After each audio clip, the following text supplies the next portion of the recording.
به نام خداوند جان و خرد.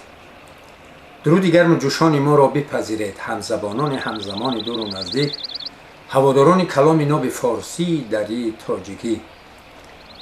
شاهنامه به زوال حکیم ابوالقاسم فردوسی.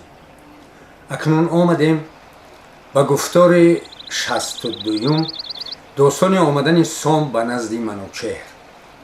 چو آمد به نزدیکی بارگاه، پیاده شد و راه بگشاد شاه. چو شاه جهاندار بینمود روی، زمین را ببوسید شد پیش اوی.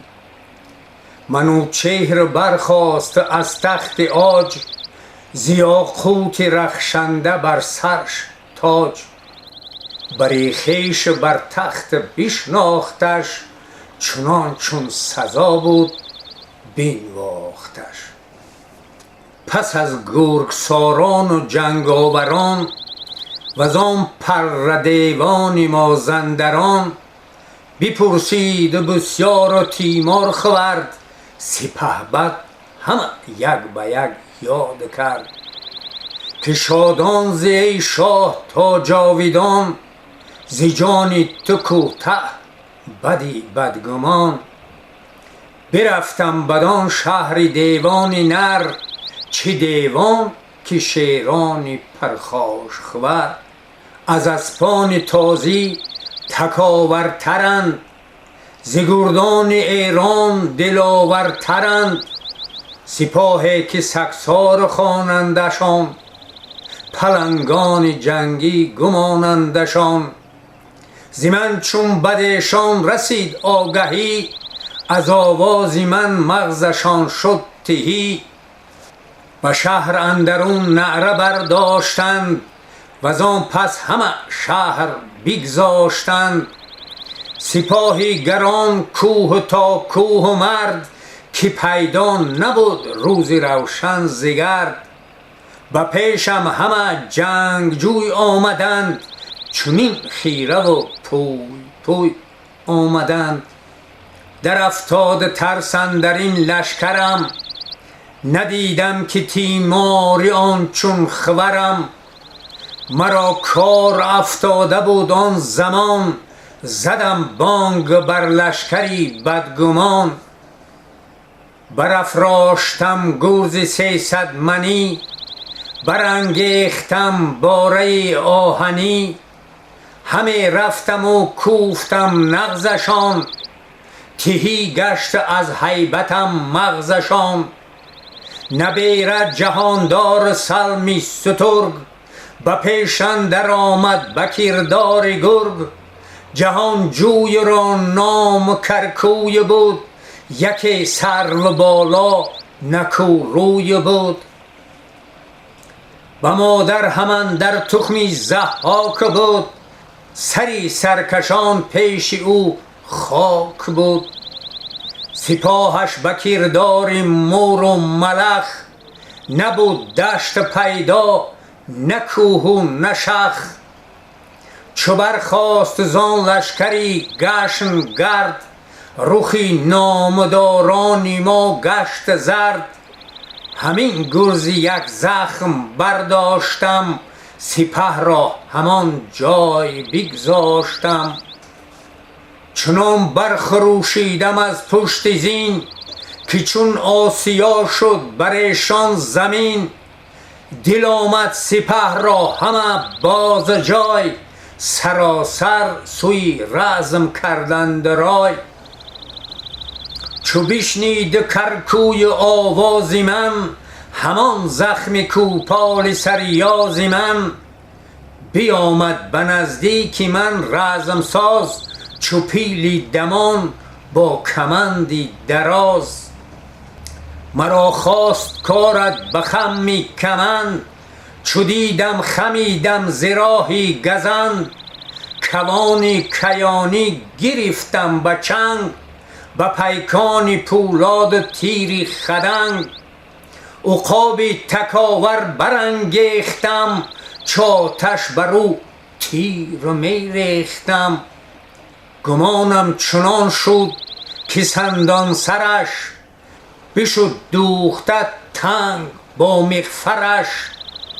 نگه کردم از گرد چون پیلی مست، برآمد یک تیغ هندی به دست.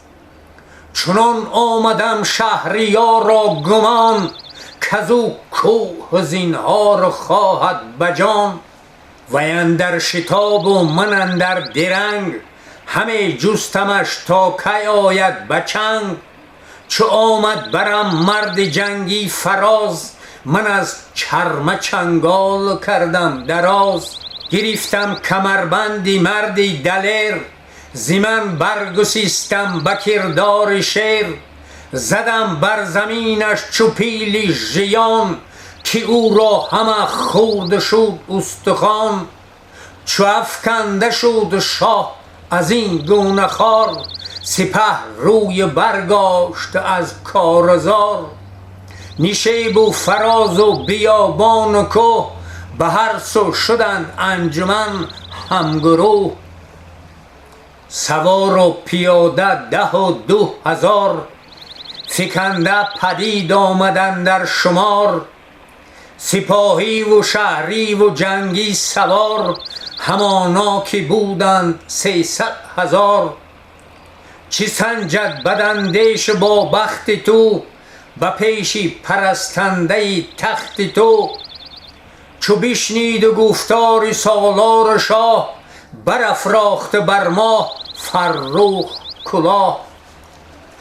می و مجلس آراسته شد شادمان، جهان پاک دید از بند بدگمان.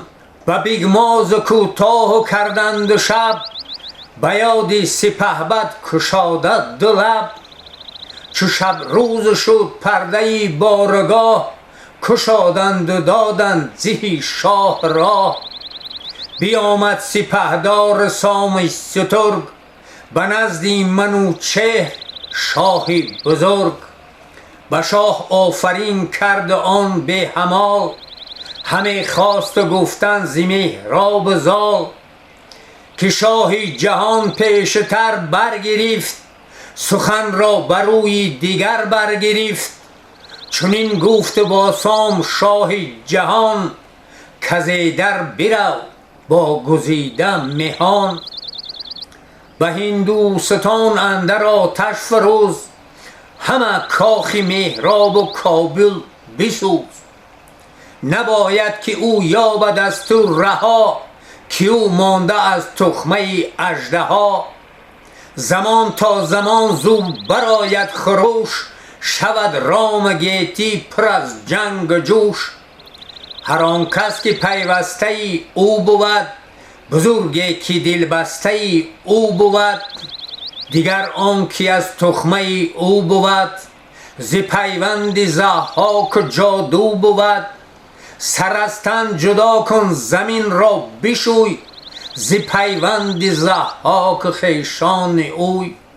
بدو شاه چون خشم و تیزی نمود، نیارست آنگه سخن برفزود.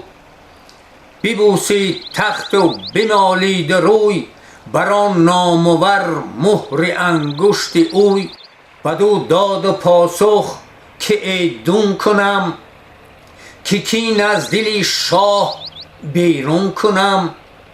سوی خانه بنهاد سر با سپاه، بر آن باد پایان پوینده راه.